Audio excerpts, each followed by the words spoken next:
गृहस्थ में रहकर भी मुक्ति लाभ संभव है। शास्त्रों में बतलाया गया है कि धर्म ही मनुष्य का सबसे बड़ा आश्रय और सद्गुण है।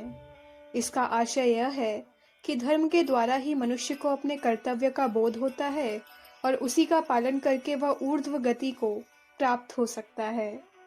धर्म के द्वारा ही मनुष्य को परमात्मा तथा उसकी लीला का कुछ अनुमान हो सकता है और आध्यात्मिक पथ में प्रगति करके वह जीवन मुक्त पद प्राप्त कर सकता है। पर धर्म के वास्तविक स्वरूप का ज्ञान मनुष्य के लिए सहज नहीं है, क्योंकि संसार में इतने अधिक विभिन्न धर्म और धर्मगुरु पाए जाते हैं। मनुष्य का एक निश्चय पर पहुंचना कठिन होता है और वह प्रायः भ्रम में पड़ जाता है। अगर ऐसा नहीं होता है तो मनुष्य कुछ निस्सार कर्म कांडों को धर्म का सार समझ बैठता है और सब तरफ से आंखें बंद करके एक लकीर पर चलते चला जाता है। इस प्रकार के धर्म पालन को अंधश्रद्धा का नाम दिया जाता है और उससे चाहे मनुष्य को थोड़ा सा संतोष भले ही हो जाए, आध्यात्मिक जीवन से उसे अनजान और वंचित ही रहना पड़ता है।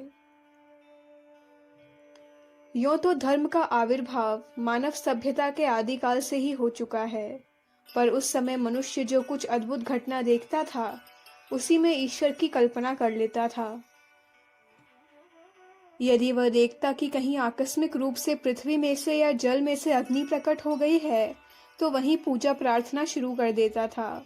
इसी प्रकार उल्कापात, तीव्र तूफान, भूकंप आदि नाशकारी घटनाओं को भी वह ईश्वर का कोप समझकर उसे भेंट पूजा द्वारा संतुष्ट करने की चेष्टा करता था।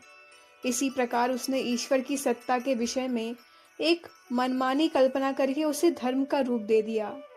पर जैसे जैसे मनुष्य एक ही प्रकार की घटनाओं को लगातार सर्वत्र देखता गया और उस पर मनन करके उसने प्रकृति के नियमों की एक रूपता को समझ लिया तो वह ब्रह्म और प्रकृति की अखंडता को अनुभव करने लगा। वह समझने लगा कि संसार में भिन्न भिन्न रूप और नाम दृष्टिगोचर होते हैं, वास्तव में उनका उद्गम स्थान एक ही है और व्यवहार में पृथक पृथक जान पड़ने पर भी उनके भीतर एक ही सत्ता, एक ही शक्ति कार्य कर रही है। इससे उसके हृदय में ज्ञान, प्रेम, भक्ति के उच्च भावों का उदय होने लगा और उसकी क्षुद्र वृत्तियां दूर होने लगी। यह मनुष्य के उत्थान का ऊर्ध्व गति को प्राप्त होने का वास्तविक मार्ग है। यह मनुष्य के लिए स्वाभाविक रास्ता है जिसमें अस्वाभाविकता की कोई बात नहीं जान पड़ती। पर संसार में ऐसे लोगों का अभाव नहीं जो इस सरल स्वाभाविक मार्ग को महत्वहीन बतलाकर अपना एक निराला पंच जीवन दर्शन स्थापित करने में ही अपना बड़प्पन समझते हैं। वे कहते हैं कि वही दर्शन और साधन प्रणाली श्रेष्ठ है जिसमें अपनी कोई विशिष्टता हो।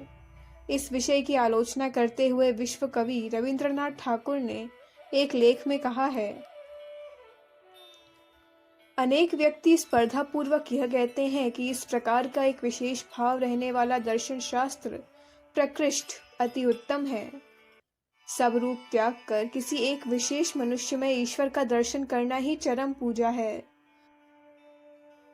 मुझे मालूम है कि मनुष्य इस प्रकार के कृत्रिम उपाय द्वारा हृदय की किसी एक वृत्ति विशुद्ध करके बहुत बड़े परिमाण में लाभ उठा सकता है, किसी एक रस को अत्यंत तीव्र बनाकर खड़ा कर सकता है, किंतु क्या इतना करना ही हमारी साधना का लक्ष्य होना चाहिए? अनेक बार देखा जाता है कि अंधे होने पर स्पर्श शक्ति आश्चर्यजनक रूप से बढ़ जाती है, परंतु क्या इस प्रकार से शक्ति एक स्थान से चुराकर दूसरे स्थान पर उपचय अति संग्रह करने से उसे शक्ति की सार्थकता कहा जा सकता है? जहाँ उसका नाश हुआ है क्या वहाँ का विचार नहीं करना चाहिए? जहाँ से शक्ति को नष्ट किया गया क्या उस त्रुटि का दुष्परिणाम हमको भोगना नहीं पड़ेगा? हमारे देश में सैकड़ों प्रकार के पंथों और संप्रदायों ने ईश्वर और धर्म के जो एक दूसरे से सर्वथा भिन्न प्रकार के चित्र खींचे हैं और लोगों को नई नई तरह की साधन प्रणालियों में लगाया है, उसके फल से उनका कोई विशेष कल्याण हुआ हो, ऐसी बात नहीं।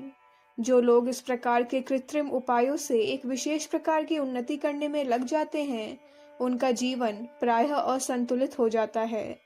वे दर्शनीय अथवा चमत्कारी भले ही बन जाएं, पर संसार के काम के नहीं रहते और इस कारण उनके जीवन का सर्वांग पूर्ण विकास भी नहीं हो पाता।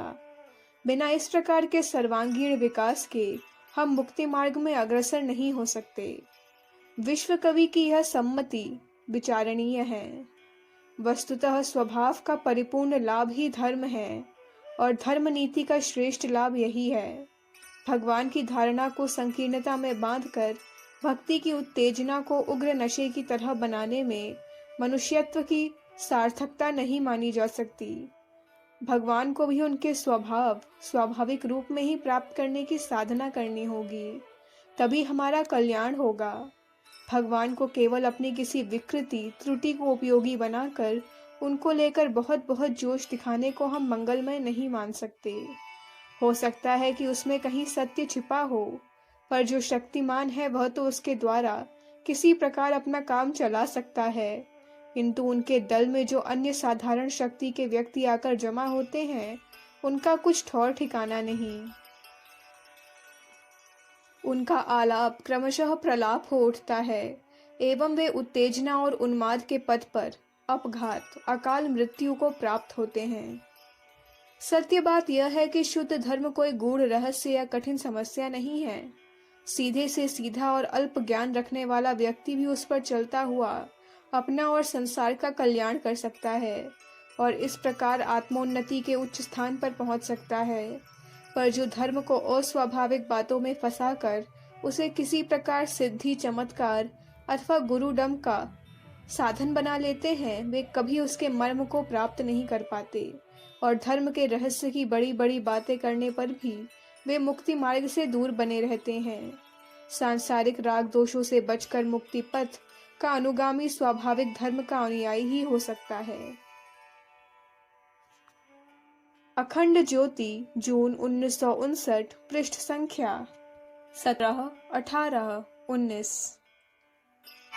हमारे YouTube चैनल विचार क्रांति दूत अखंड ज्योति पत्रिका को सब्सक्राइब करें एवं अगली वीडियोस प्राप्त करने के लिए बेल आइकन दबाएं। धन्यवाद।